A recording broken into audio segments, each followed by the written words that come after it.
todos son buenas personas, todos han trabajado, han luchado para salir de la Gran Depresión, afuera están mal, y empieza esta narrativa que pues ya ha llevado al país hasta que llegó a elegir a un presidente pues como Trump.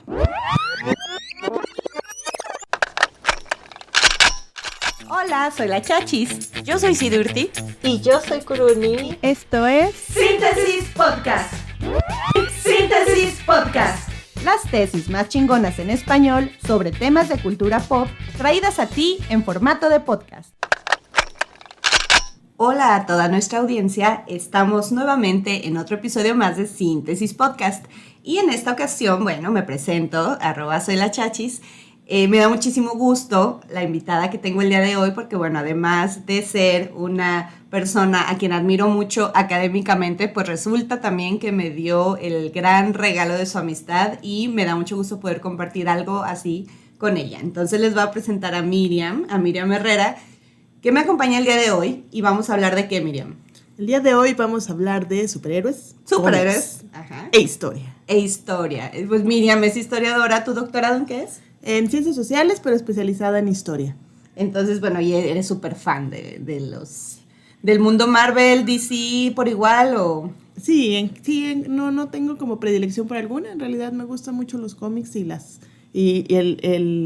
películas también. ¿Cómo empezaste con el mundo de los cómics? Empecé más bien con las caricaturas, las versiones animadas de los 90s. Batman, Spider-Man, y ya de ahí salté a los cómics y un poquito a la cinematografía de DC y de Marvel. ¿Tienes algún héroe o heroína favorito? Sí, yo creo que mi favorita es Tormenta de los X-Men. Wow, y ahorita vamos a ver de todo el contexto que tiene que ver, porque resulta, eso muchas personas ya conocedoras lo sabrán, pues tanto, digamos, las historias y los discursos que se manejan en los cómics en una primera etapa, pues tienen que ver mucho con el contexto histórico, ¿no es así? Así es. Todo en realidad tiene que ver con el contexto histórico. Todo es contexto histórico. Pero sí, y pues discursos políticos, el cómic no es nada más un medio de entretenimiento. De hecho, pues esa noción que se tiene de que el cómic es para niños, pues es como muy, como de una temporalidad, ¿no? Como que empezó a creerse eso. Pero pues no, van acompañados de un fuerte mensaje político y pues de eso vamos a estar hablando ahorita. ¿Y qué te parece si empezamos como una línea cronológica? ¿Sí? Me parece muy bien. Perfecto. Entonces, para este episodio en especial, yo me puse a indagar un poquito sobre una tesis. Hay varias tesis, hay varios ángulos, pero esta particularmente la elegí porque pues habla tal cual del tema y el enfoque que a mí me interesaba para este episodio, que es Cine y Política. Pues estoy leyendo el título. Una aproximación histórico-crítica al universo cinematográfico Marvel. Si bien hay un capítulo completo dedicado al universo cinematográfico Marvel, pues la verdad es que en toda la tesis se hace también un recopilatorio histórico del cómic, y en el cómic pues sí, normalmente es DC y Marvel, pero de repente vemos una que otra fusión, una que otra no sé, que alguien se salió de Marvel y empezaron a hacer cosas por su lado, pero pues básicamente sí le entra a todos, ¿no? El autor es Pablo Sánchez López y es para su doctorado en la Universidad Rey Juan Carlos, esto en España. Entonces, pues ¿qué hace él en la tesis? Te voy a ir platicando. Muy bien. Pues básicamente lo que hace es hablar de cómics, se nota que le encanta este tema, se nota que es lo suyo, pero por ejemplo, tú cuando piensas en superhéroes, ¿en quién piensas? Pues los primeros que siempre vienen como a la mente son Ajá. Superman, Batman, la Mujer Maravilla. Ajá. Y ya de últimas fechas, pues con todo el boom que ha tenido justamente el universo cinematográfico de Marvel, pues te imaginas a el Capitán América, Spider-Man, sí. Thor, no sé, todos, T'Challa, los X-Men, sí. Los Cuatro Fantásticos, sí. Hay tantos. Y fíjate, de justo él cuando empieza, ya cuando entremos al abordaje histórico, empieza con eso, Superman y Batman, los primeros que mencionaste. Pero también hace una como serie de introducción sobre qué es un héroe y qué es un superhéroe, qué lo diferencia. Para ti, ¿qué lo diferenciaría? Pues creo que la cuestión del súper es que tiene algo más allá, ¿no? Por ejemplo, el caso de Batman, que es un hombre común y corriente, pero tiene algo más. Tiene un acceso a la tecnología, tiene un conocimiento para el empleo de esa tecnología, tiene medios para realizar diferentes acciones, y pues Superman, que es el epítome del superhéroe, pues tiene poderes que el hecho de que esté fuera de su planeta y esté en el nuestro, pues lo potencia. Exactamente. Ya, esa es tu tesis. Se me hace que tú ya la leíste o la escribiste. Sí, y bueno, para hablar del héroe, pues sí hace referencia a la literatura, pues hace por supuesto referencia a Joseph Campbell. Y pues el héroe en una historia es quien está dispuesto a dar su vida por algo mayor, o sea, por una causa más grande que él. Sale de su condición, que se le llama el viaje del héroe, que ya hemos hablado de eso en la literatura, que es pues, un tipo como, digamos, recorrido que hacen los personajes principales en una historia o un héroe, que bueno, puede transgredirse un poco, no, pero lo que está haciendo es encontrar la fuente de la vida para regresar más maduro, más enriquecido, y pues tiene que pasar por una serie de peripecias, de retos y etcétera, ¿no? Pero el superhéroe es un personaje heroico que tiene, según esta tesis, una misión desinteresada y prosocial. Obviamente tiene superpoderes, tiene algunas habilidades extraordinarias, a veces va acompañado de tecnología avanzada, que lo vamos a ver un poco con Tony Stark también, capacidades físicas superiores, mentales o místicas que están altamente desarrolladas. Pero bueno, también dice, necesitan un alias. Claro, sí, no puede ser solamente una misma persona, Peter Parker y Spider-Man. Ajá, super Peter Parker, o sea, como que no suena bien. Ajá, exactamente, y deben tener un traje icónico que refleje pues lo que son, ¿no? Pero fíjate, o sea, tienen un predominio de las convenciones generales, ¿qué quiere decir eso? O sea, de todos modos siguen siendo una persona normal, o sea, no es como que sean el raro, como que eso ya es más de villanos, ¿no? O sea, como la incomprensión o el salirse de la norma. No sé qué te parece a ti. Sí, el villano tiene que cumplir con este rol de...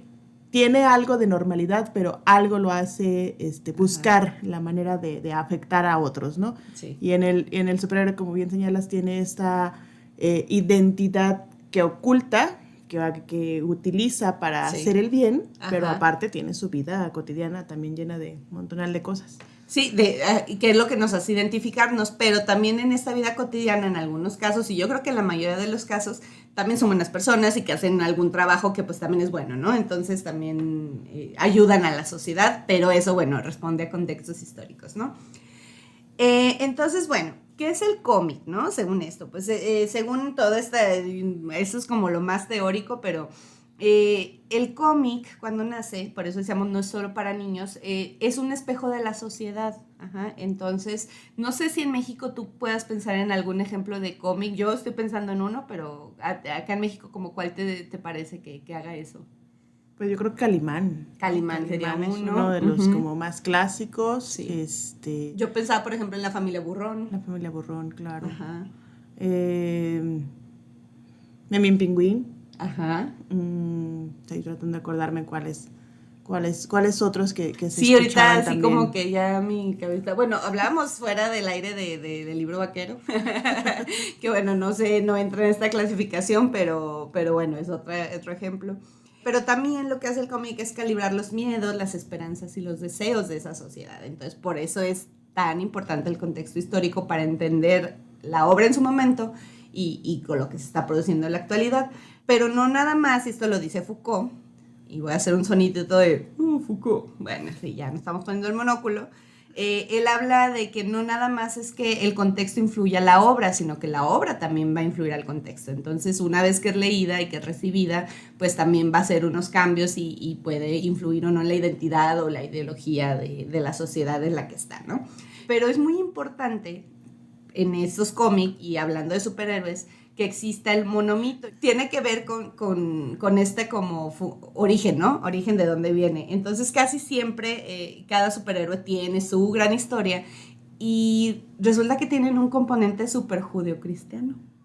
Imagínate. Mira. ¿Por qué? Porque es altruista y entusiasta y destruye el mal. O sea, esa es como la base judeocristiana, sí, ¿no? claro. O sea, muy moral y lo que sea. Ya después va a haber otros tipos de héroes, pero bueno, en la base, digamos, de los primeros, así es, ¿no?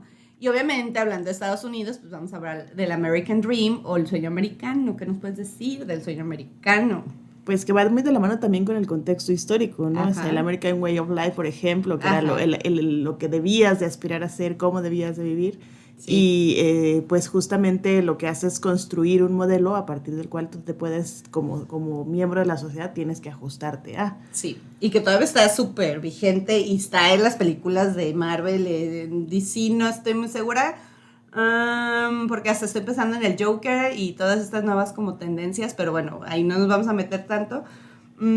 Pero pues sí, básicamente el American Dream o el sueño americano persigue los valores de la libertad, del igualitarismo, sobre todo del individualismo, el populismo y esta filosofía del laissez-faire, que tiene que ver un poco con la manera liberal de ver la economía se modula sola y la mano invisible que mueve el mercado. Invisible, exactamente, ¿no? Entonces, pues podemos creer en superhéroes, pero no creamos en que la economía se regula sola, por favor.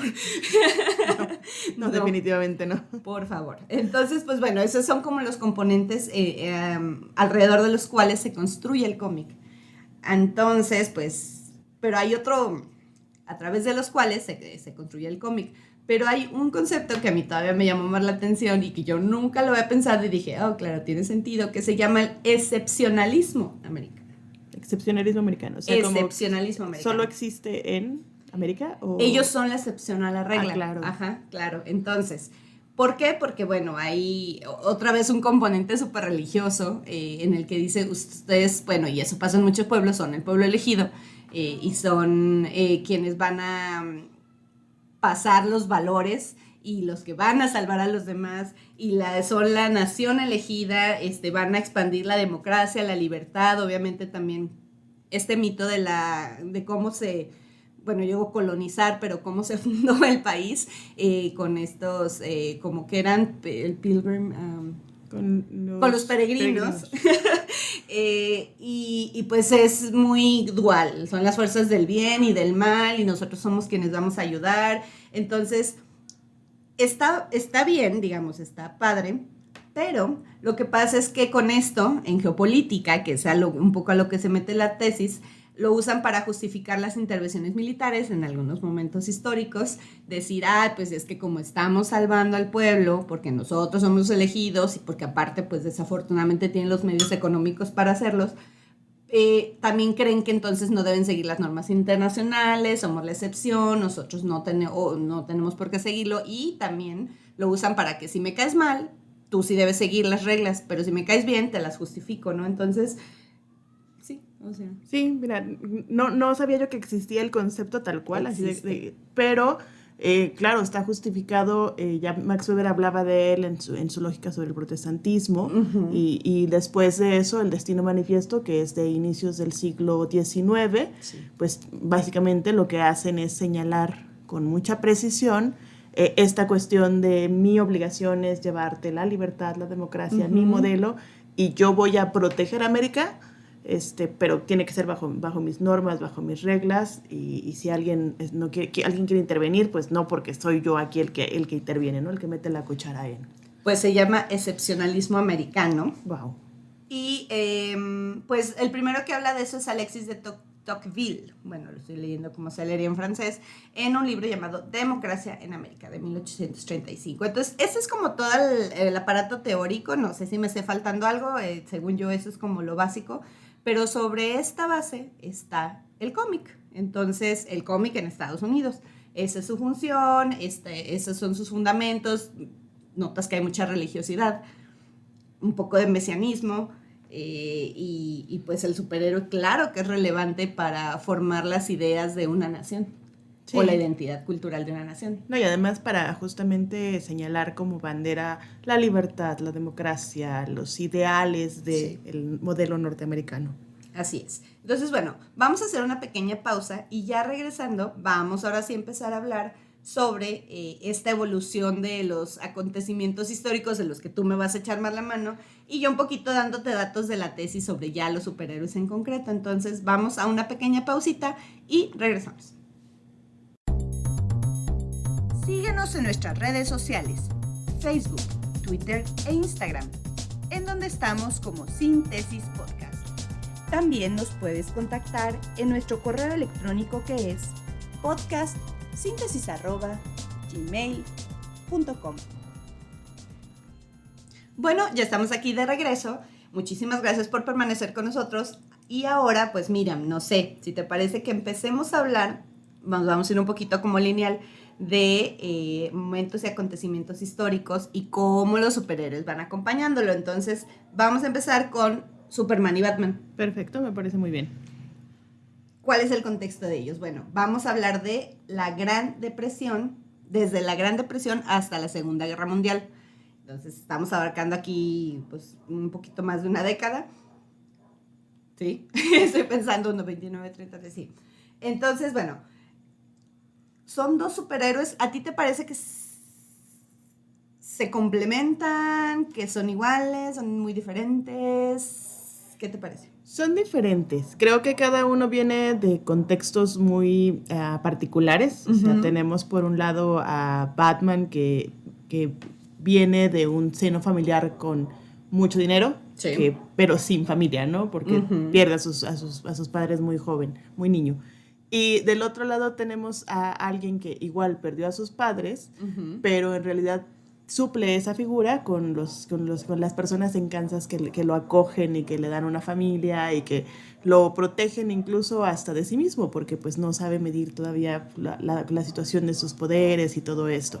Entonces, creo que tiene sus asegúnes. Nos hablan uno de esta clase social acomodada, que tenía acceso a todo, que incluso se puede pensar en que viene o deriva de los felices 20, donde todo era dinero para Estados Unidos, y el otro que más bien representaría a la clase trabajadora, que es el que aspira a... Sí, y que incluso como agrícola, ¿no? O sea, estamos hablando ya de incluso afuera de la ciudad. Sí, efectivamente, son... teóricamente, si nos vamos como por ahí, pues sí tienen dos orígenes muy distintos.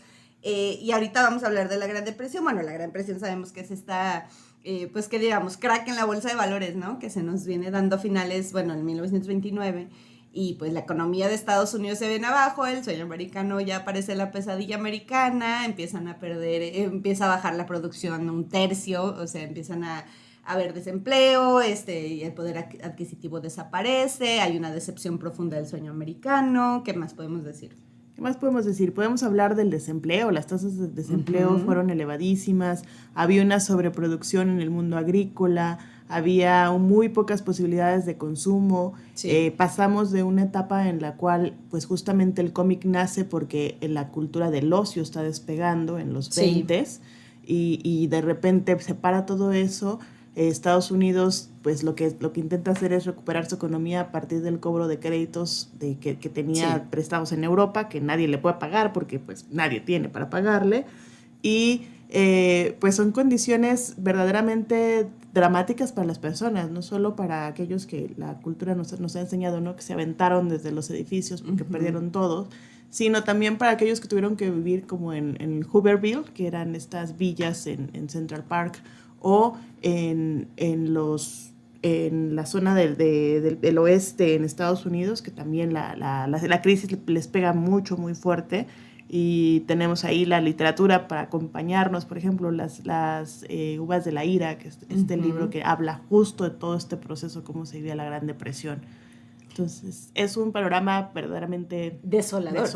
Sí, y pensando a que, bueno, eso ya sería como meternos en predecir el futuro, pero ahí viene una guerra, o sea, ellos no saben, pero ahí venía ya la guerra, ¿no? Entonces, pues sí, en este contexto que precisamente indicas, pues hay ya una producción de cómics, pues resulta que Jerry Siegel y Joe Shuster, bueno, crean Superman, y tienen como pues esta imagen de un hombre con una super fuerza que puede cargar un auto. Lo llevan a ver quién se los quiere publicar y nadie se los quiere publicar porque imagínate, pues decían, eso es súper fantasioso, nadie va a creer que esto es posible, no lo necesitamos, y los empiezan a rechazar y de repente ya por fin los agarra Vince Sullivan, y que es quien pues dice, bueno, a ver, vamos a publicarlo. El jefe de Vince Sullivan es Harry, déjame ver el nombre, Donenfeld, creo que lo estoy pronunciando bien. Y en 1938 aparece pues Superman, ¿no? Igual dicen, no, como que no va a pegar y como que aparece y luego ya no, pero después se dan cuenta, como creo que 7 números después, que pues la gente ya lo quería comprar, pero porque quería ver a ese hombre de acero, ¿no? O ese hombre tan fuerte, con esas capacidades tan increíbles. Y pues lo retoman y empieza el éxito de Superman, ¿no? Y pues como que en un año o dos ya estaban haciéndole no sé cuántas cosas, ¿no? Creo que hasta le hicieron película, no sé. No estoy segura. Hay película, fue como de las primeras aproximaciones de los cómics al cine. Sí. Y también, pues, la idea era, como lo señalas, ¿no? Este eslogan que acompaña a Superman, el hombre de acero. Exacto. Que puede resistir cualquier cosa, y era también un mensaje para la nación de que podían resistir cualquier cosa. Sí. Estamos hablando del 38, o sea, sí. Nada antes de que empiece la guerra. Sí, y pero cuando lo crean en el 32, era un villano, de hecho. O sea, originalmente era un villano, ya después entra como héroe y pues bueno, pega pues porque entonces tener un hombre con esta fuerza y con estos mensajes pues tiene sentido, ¿no? Entonces es como una esperanza, nos van a salvar. A mí me parece un poquito esto de la mano invisible de la economía que nos va a salvar, o sea, es un poco empezar a tener fe en cosas como no muy reales y pues a pesar de que es un héroe al principio, porque después lo cambia y va adquiriendo otros poderes en la narrativa, pero en un principio también es que sus poderes no sean la gran cosa, o sea, nada más es súper fuerte, súper veloz y es invulnerable, o sea, no, o sea, esas eran sus cualidades, ¿no? Entonces... Que incluso, de hecho, si lo piensas, no son algo que esté el dotado de eso, sino más bien tiene que ver con la cuestión de que es de otro planeta, entonces la gravedad de nuestro planeta, la posición de nuestra estrella en nuestro sistema solar y otras como variantes externas son las que hacen que tenga esos poderes. En realidad es un tipo normal de donde viene, ¿no? Y bueno, según las teorías, entonces hay como varias cosas, ¿no? La primera es que pues es un mesías, porque viene del cielo, parece mucho al mito fundacional de Estados Unidos, los peregrinos entran a una tierra nueva, Superman entra a una tierra nueva, es un inmigrante. Pero bueno, ya sabemos que Estados Unidos es inmigrante, están los inmigrantes y los inmigrantes, ¿no? Los malos, los que nadie quiere, ¿no? Entonces, este es un inmigrante que se integra. Claro. Porque trata de adaptarse, va con sus nuevos padres, que bueno, él piensa que son sus padres. Sí, no sé si él sabe que son sus padres o no sabe. Se lo dicen ya después. De inicio él cree que son su familia tal cual. Solo que al inicio, de hecho, no se explica él por qué tiene esas cualidades cuando el resto de los niños a su alrededor son normalitos. Sí. Y pues eso, ya después va adquiriendo, bueno, ahorita hablamos de los poderes, mejor me regreso acá, entonces pues es un mesías, ¿no? Por un lado es un inmigrante, y tiene como unas ideas así como de justicia que sí van rayando a lo socialista. O sea, entonces, pero bueno, es 1939, 1938, todavía no había este terror a los comunistas, o sea, pero sus ideas sí tienen que ver mucho con lo social, según este texto. Y aparte, pues es un hijo de granjeros, lo que decías tú, es humilde, trabaja duro, es altruista, defiende a los pobres, juzga a los ricos, o sea, muy Robin Hood todo el asunto con Superman en un principio, ¿no? Ya después va agarrando poderes como la visión de rayos X, puede volar, y pues ya hasta después nos dicen, bueno, sí tiene una vulnerabilidad, o sea, la kriptonita, ¿no? Que aparte es dificilísima de conseguir, claro, tienes que hacer miles de esfuerzos, sí. no vas a la tienda local, 2 bolillos y una kriptonita, definitivamente no. Sí, y pues eso, o sea, entonces ese es como el perfil Superman, pero ahora si vamos a Batman, tú que mencionabas pues su origen de rico, ¿no? Claro, es el niño rico que tiene todo excepto que no tiene nada, el pobre, sí. Está solo en este mundo. Es un pobre nepo baby. Exactamente, pobrecito, con millones y una casota.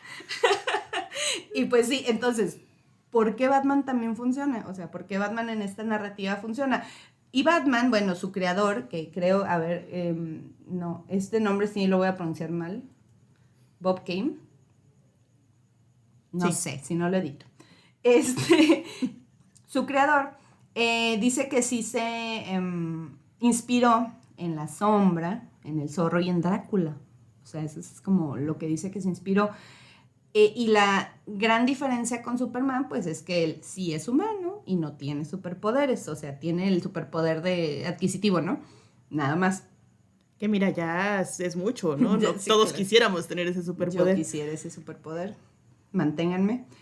Y es un héroe que tiene que ver más con lo vigilante. O sea, él está más al acecho, incluso es nocturno, nadie lo ve, él está mirando el crimen, pero también en sus principios.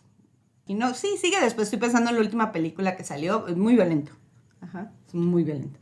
Pero tiene ahí como matices, porque por ejemplo, Batman es vigilante y se mantiene más como en las sombras y todo, sí. Pero de inicio de hecho tiene una cuestión más detectivesca, su función es más hacia investigar los grandes misterios. Y ya después se le fue como dando este halo más oscuro de buscar venganza, pero sin matar, ¿no? Porque eso también es una parte importante de su ética. Él no mata gente. O sea, los puede dejar ahí medio sacos de papas todos golpeados, colgados de algún lugar, pero no mata gente. No mata, ok. Mira, eso no sabía. Y además, otra característica es que Bruce Wayne decide ser Batman. O sea, es una elección personal. No, Superman es de, bueno, soy fuerte y como soy muy bueno y me educaron muy como para ser buena gente, pues lo hago, ¿no? Como que ya lo siente parte de su identidad. Y acá Bruce Wayne pudo haber sido nada más un nepo baby y gastarse su dinero ya y decide combatir el mal, ¿no? No, y aparte de que decide combatir el mal, Bruce Wayne es filántropo, siempre está apoyando como a hospicios, a niños huérfanos, obviamente, sí. Y a todo lo demás que puede, ¿no? Gasta mucho dinero en la filantropía el señor. Ay, que nos filantropien, ¿verdad? Ay, pero bueno. Sí. un buen chequecito para el podcast. Sí, sí, por favor, si ustedes conocen a un Bruce Wayne por ahí que quiera apoyar un podcast, se lo agradecemos. Pero entonces, bueno, ¿qué refleja Bruce Wayne? O sea, si bien Superman estamos hablando de la humildad, del altruismo, de la defensa de valores, o esta componente un poco más conservador y hasta un poquito más judeocristiano, Bruce Wayne tiene que ver con lo económico, es el individualismo americano, lo que también conocemos como el echaleganismo. El individuo es el centro y el individuo puede esforzarse para hacer su destino, ¿no? Es clarísimo que Batman no es así porque él ya tiene todo, pero de alguna manera parece ser una esperanza para un país que está pasando por una época muy mala, de que pueden estar mejor porque Batman se hizo a sí mismo, ¿no? Y yo creo que incluso van como muy de la mano la idea con las políticas que se hacen para sobrellevar la Gran Depresión en ese momento, ¿no? O sea, estas políticas que van de la mano con vamos a dar ciertos apoyos para que puedan echarle ganitas y salir adelante ¿no? Vamos a incentivar el trabajo consumo. Obrero, vamos a incentivar el consumo, vamos a apoyar y a beneficiar la producción agrícola, pero medida, no en exceso, etcétera, ¿no? Como que va también por esa perspectiva, por ese lado, creo yo. Sí, y acá un poquito sugiere el autor que esta lucha contra los villanos representa la lucha diaria contra el desempleo y la pobreza, ya de una manera individual. O sea, si bien ya abriendo un poco el panorama, sí tiene que ver con las políticas que decide hacer el Estado-nación, pero también lo que refleja o donde se ve reflejada la audiencia tiene que ver más con la lucha, con la lucha diaria, personal e individual. O sea, porque aquí es muy importante resaltar el individualismo americano. Bueno, ¿qué tienen en común ambos, no? Bueno, aquí hasta usa un poquito la palabra fascista, ¿no? O sea, ambos actúan fuera de la ley y les vale. Sí. De hecho, me quedé pensando en esta cuestión de la actuación fuera de la ley, en el cómic que hay sobre qué pasaría si Superman hubiera caído en Rusia, en la Rusia comunista y no en el ejemplo del liberalismo norteamericano, y termina por convertirse en un dictador, en un fascista completamente, ¿no? En el afán de buscar el bien para todos, claro. Pues termina por ser bastante fascista, y Batman termina por convertirse en esa realidad en un... tengo la palabra. Estos que hacen, ¿no? Estos que ponen bombas por todas partes. En un terrorista. Batman termina por convertirse en un terrorista en esta realidad. Imagínate.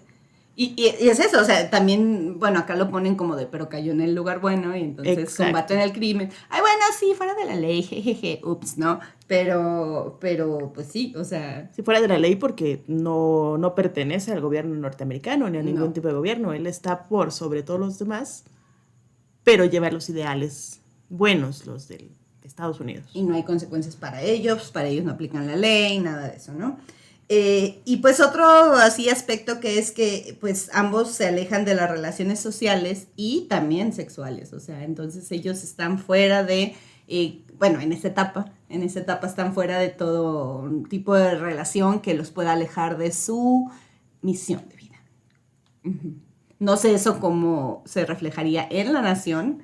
Quizá en esta época de crisis también es un poquito, ahorita no nos vamos a divertir, ahorita nada de lo que estábamos viviendo en los 20. Exacto, ya veníamos de los excesos, de la diversión, del libertinaje, porque incluso hasta las mujeres andaban ahí muy en las fiestas y con el cabello corto, y no, eso ya no lo vamos a quitar.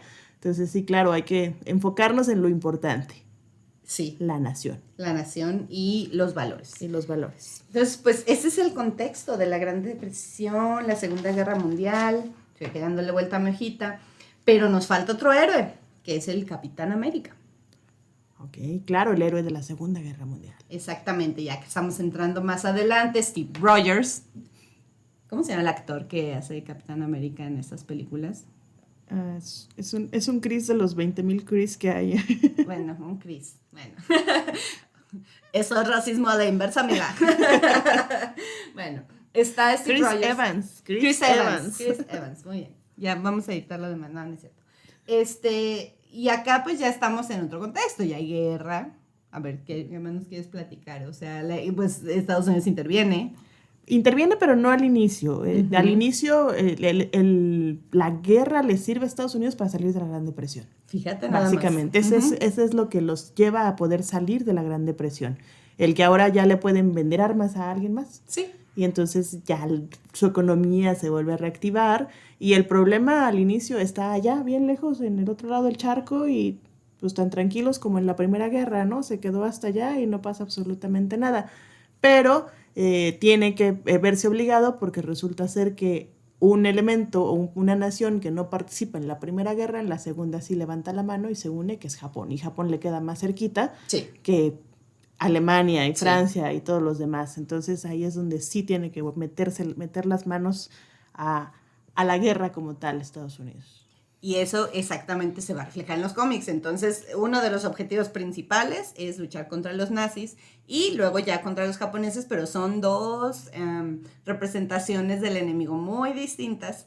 Pero bueno, primero son los nazis y pues Hitler, ¿no? Entonces vamos a luchar contra Hitler. Hay incluso como llegué a ver en la tesis no me acuerdo el número pues del volumen ni nada, pero sale tal cual Hitler peleándose con Capitán América. Creo que eso ya es un poquito más avanzado. Ya cuando lees el cómic resulta que no sale Hitler, pero pues era como Pero en la portada, ¿no? Sí aparece en la portada justamente, sí. Que era como para vender. O sea, ¿qué le estás vendiendo? Pues que ahí está el emblema más claro de Estados Unidos golpeando a Hitler.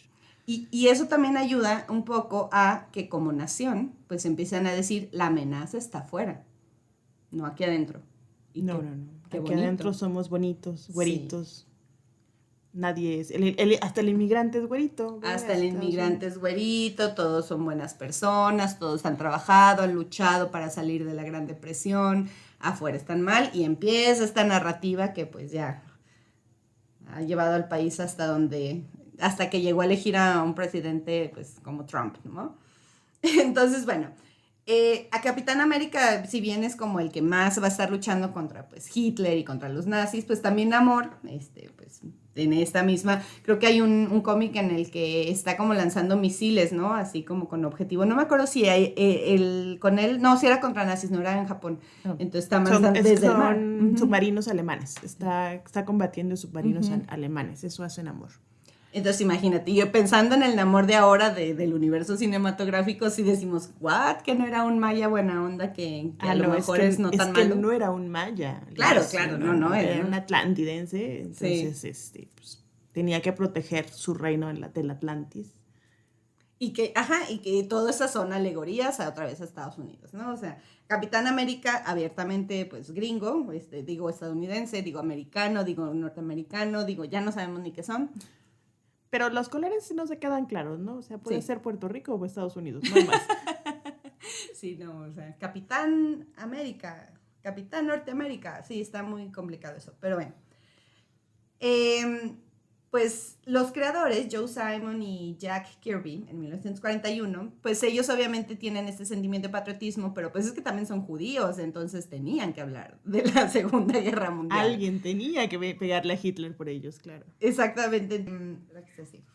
Entonces, pues, ¿cuál es ¿te acuerdas del mito de Capitán América? ¿Cómo nace Capitán América? Con el suero del supersoldado. El suero del supersoldado. Y tiene así unas simbologías según esta tesis. A ver, ¿tú cuáles te sabes? Pues mira, el suero del supersoldado en sí es una fórmula desarrollada específicamente para darle a como las habilidades superiores de un humano normal. Sí. Pero tiene que ser como el depositorio adecuado. O sea, no puede ser cualquiera, ¿no? Sí. Tiene que ser una persona casi que elija al de mejor corazón. Sí. Al de corazón más grande, bonito, amoroso, que quiera a todo el mundo, es ese, porque con él sí va a funcionar. Con el resto no importa si son fuertes, si son inteligentes, sí. No. Y tiene que ser güero, o sea. Claro, obvio. Evidentemente. Sí, entonces, bueno, es eso, pero también en esta tesis dice que tiene que ver con la fuerza militar, o sea, ese suero es la inyección y la economía basada, pues, en el armamento, ¿no? Pero también por ahí decía que también puede que tenga que ver con lo nuclear. O sea, ya como que representa la energía nuclear, que pues sabemos el papel que jugó en la Segunda Guerra Mundial, ¿no? O sea, sí, porque justamente es desarrollado por uno de estos científicos judíos que tienen que salir de Europa por Hitler y sus ideas contra los judíos, ¿verdad? Y ya se ve ahí todo el componente ideológico clarísimo, ¿no? Entonces, bueno, ¿cuáles son las características del Capitán América según la tesis? Pues respeta la jerarquía, cumple las órdenes, representa a Estados Unidos en su uniforme y en su escudo, es súper patriota. Y ya, creo que nada más son esos. A ver, sí. Entonces, pues... No más, ¿qué más querías? Es el soldado obediente, el soldado patriota, no cuestiona. Que aparte es la excepción, porque déjame te cuento que la idea era tener a un ejército de supersoldados. La idea era esa, o sea, que Estados Unidos tuviera, gracias al suero del supersoldado, el desarrollo de un ejército completo, una tropa suficientemente fuerte como para ir a vencer a los nazis en un fin de semana y que no se alargara la guerra.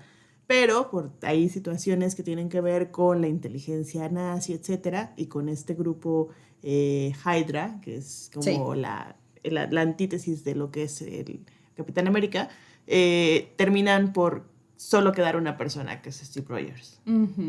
Y ser el elegido para representar. Otra vez un mesías, ¿no? Todos los demás, claro. Exacto. Y ya un mesías no viene del cielo, pero ya la tecnología nos dio, pues, acceso a esos superpoderes humanos todavía, ¿no? Y pues resulta que de 1941 a 1945 se vende como loca la historieta, pero la compran los soldados en su mayoría. ¿Por qué? Pues porque ellos querían saber y verse reflejados y ya vamos a salir de la guerra, ¿no? Pero también surge como una especie de, digamos, conflicto, ¿no? No quiero ponerlo en términos de paradoja, más bien un conflicto. Y es que, pues, el cómic sigue perteneciendo al mundo fantástico, pero la amenaza nazi es real, Hitler es real. Entonces, no se puede en la historia vencerlo tal cual, porque sabemos que en el mundo real no funcionaría de esa manera. Ya lo matamos, ya se acabó. No, a ver, hay unas consecuencias, hay crímenes, la ley tiene que intervenir y eso en el mundo del cómic no entra. Entonces, ¿qué es lo que va a pasar con esto? Pues entonces ya no van directo con Hitler, que era lo que hablamos de la portada, sino que se van con sus ayudantes, se van con quién más. Con esta Hydra, que es como la división científica del nazismo y contra todos aquellos que representen estos ideales opuestos a los norteamericanos. Y ahí se pueden dar de trompadas, de madrazos, como decimos en México, o sea, ya. Ahí sí, sin ningún problema. Entonces, pues es eso. Y bueno, luego, o sea, está eso. Pero entonces, ¿por qué Batman y Superman ya no son relevantes en la Segunda Guerra Mundial? ¿Tú por qué te imaginas? Pues porque creo que por una parte tiene que ver con que el mal ya tiene otra faceta, ¿no? Ya no es únicamente como aquel que el ladrón o el que quiere sabotear algo, sino que ya el mal tiene otra faceta diferente después de lo que se vive con la Segunda Guerra. Exactamente, sí. Entonces ya no es... sí, ya no son villanos y ya no es en el contexto de la ciudad.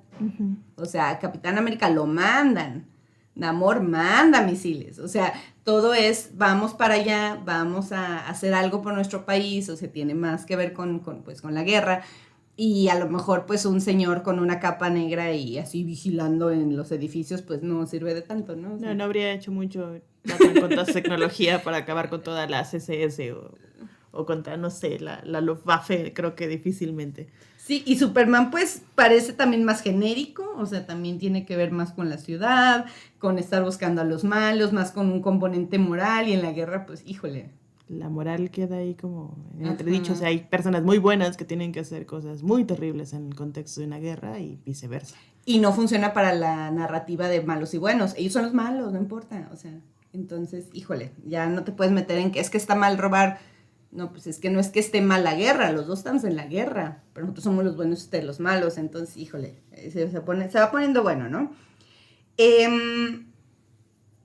Pues esto que te decía, Capitán América pues va a tener enfrentamientos irreales, que no van a ser juzgados ni procesados, incluso hasta me hacía pensar a mí en la lucha libre, ¿no? O sea, como que ese tipo de, ay, vamos a agarrarnos a golpes, pensar en las películas del santo y que nomás ves peleas y golpes y todo eso, y como que tienes una catarsis a través de quién ganó esa pelea, pero realmente no pasó nada, o sea, no se resolvió el problema de fondo, nada más haces catarsis a través de esa pelea o a través de que se mataron al malo y ya, ¿no? O sea, No, imagínate qué fácil se hubiera resuelto la Segunda Guerra si Hitler se agarra a trompadas con Roosevelt o con Petain o con cualquiera o con Churchill, sí. Y ya, se acaba todo, ¿no? Sí, como en la secundaria, ¿no? Nos vamos a la salida y se arregla, Claro. O sea, ¿no? Acá ya estamos hablando de cosas mucho más sofisticadas y complejas, ¿no? Pero luego también tiene una etapa en la que ya empiezan a querer engendrar o crear una paranoia contra los espías. Entonces empieza a haber luchas contra las espías, empieza a hacer un sentimiento de paranoia, se están cuidando el sabotaje, todo esto que decías también, y pues la industria bélica juega un papel importantísimo, y pues por eso Capitán América es el único que podía hablar realmente de este contexto, ¿no? Que nos da un poquito de guiños a Iron Man también, Claro. Todavía no está, pero No. Capitán América es un precursor, digamos, ¿no? Sí, porque te digo, finalmente estás, como lo mencionabas hace rato, ¿no? Estamos hablando de un soldado perfecto. Sí, Pero ese soldado perfecto te necesita de algo más para Sí. ser perfecto. sí. O sea, porque podemos tener ahí, no sé, 100,000 hombres y todos respetan la jerarquía, pero su fuerza no nos es suficiente para derrotar a quienes tenemos que derrotar, ¿no? Entonces necesitas ese algo más, y ese algo más es el componente tecnológico, Exactamente, que puede venir o no de las armas nucleares, por ejemplo. así es. Y luego, bueno, ¿qué pasa con los japoneses? Y luego los japoneses. Vamos a hablar de Pearl Harbor. ¿De la película? Ah, sí, bien padre. No, creo que ni la vi. Pero, o sea, ¿qué pasa entonces? Pues los japoneses en la narrativa del cómic, obviamente, ¿no? O sea, no vamos a hablar aquí de todos los hechos. Lo que pasa es que ahí entonces empieza a representarse diferente a los nazis, que pues a fin de cuentas son blancos y de ojos azules y pues son iguales. Y a los japoneses se les empieza a representar de unas maneras súper racistas, súper condescendientes, como que son menos, empieza pues racismo, no tiene otra palabra, ¿no? No es xenofobia, es racismo. Entonces, también es otro enemigo y también Estados Unidos se siente muy vulnerado, pero entonces lo expresa de una manera diferente y ahí van de nuevo los valores de la época, ¿no? No, y en el contexto histórico tal cual de cuando se hace el frente del Pacífico, que es contra Japón, Sí. tenemos estas medidas que se implementaron estrictamente para contener a los japoneses en territorio norteamericano, ¿no? Luego a los norteamericanos se les olvida que ellos tuvieron sus propios campos de concentración para japoneses No sabía eso. en territorio norteamericano. O sea, a diferencia a lo mejor, como dices, no es más difícil identificar al alemán porque pues somos güeritos de ojo claro y Sí. más o menos nos parecemos en complexiones, pues es más fácil señalar al asiático. Claro. No necesariamente tiene que ser japonés, es asiático, ¿no? Y entonces todos se engloban casi como que en el mismo rectángulo. Y lo que hace Estados Unidos es que pues aparece en la guerra, hay alemanes viviendo en Estados Unidos, pero son los menos y son más difíciles de distinguir, y tienes asiáticos viviendo en Estados Unidos y esos son más fáciles de señalar. ¿Qué haces? Los pones en campos de concentración. Voilà. Voilà. Y claro que haces toda una campaña, no solamente a través de los cómics, sino una campaña general para señalar por qué es justificable que ellos hagan eso. O sea, es reprochable que los nazis lo hagan contra los judíos y contra todos los demás pueblos de eslavos que hay, pero ellos sí lo tienen permitido contra los japoneses. Chale. No me la sabía, hoy aprendí algo. Bueno, con la lectura de la tesis, con todo, he estado muy, muy sorprendida de todo lo que puede salir. Pero mira, estoy viendo, ya llevamos un ratito hablando de esto, entonces yo creo que sí lo vamos a hacer como en series. Vamos a grabar otros episodios sobre las demás épocas históricas, porque este sí nos trajo bastantito. Entonces vamos a dejar hasta aquí. O sea, ahí nos enfocamos nada más en, fíjate, 3 superhéroes. Exacto. Y en 2 momentos históricos. Sí, estamos hablando del 29 al 45, o sea, y ni bien abarcado todo, pero a grandes rasgos. A grandes rasgos lo histórico, a grandes rasgos el cómic, a grandes rasgos esto, ¿no? Entonces, pues vamos a dejarlo hasta aquí. Entonces te agradezco, Miriam, muchísimo por participar en esto. Ya me dirás tú si quieres participar en los que sigue. Mira, pues sigue la Guerra Fría, no sé si quieras, y luego la era atómica. Y pues no sé. No, es que hay un montonal. O sea, estamos hablando de cómics hasta el día de ayer casi. Así que hay un montonal de dónde cortar. Pero a ver, ustedes platíquenos qué opinan de todo esto. En redes sociales les voy a estar compartiendo alguna información extra. De hecho, les voy a estar hablando en un hilo de Twitter, yo creo que va a estar en Twitter, sobre varias versiones de Superman, una que ya comentaste ahorita, y pues vamos a ir viendo también, ahí se puede analizar más, ya esto no va a quedar en el episodio. Y pues les agradezco mucho por su atención y espérense a la siguiente parte de esta serie de podcast que vamos a estar haciendo exclusivamente de superhéroes y contexto histórico. Entonces, muchísimas gracias, Miriam. Gracias a ti, Erika, por la invitación. Entonces, nos despedimos y esto fue Síntesis Podcast. Próximo episodio, tesis sobre aliens.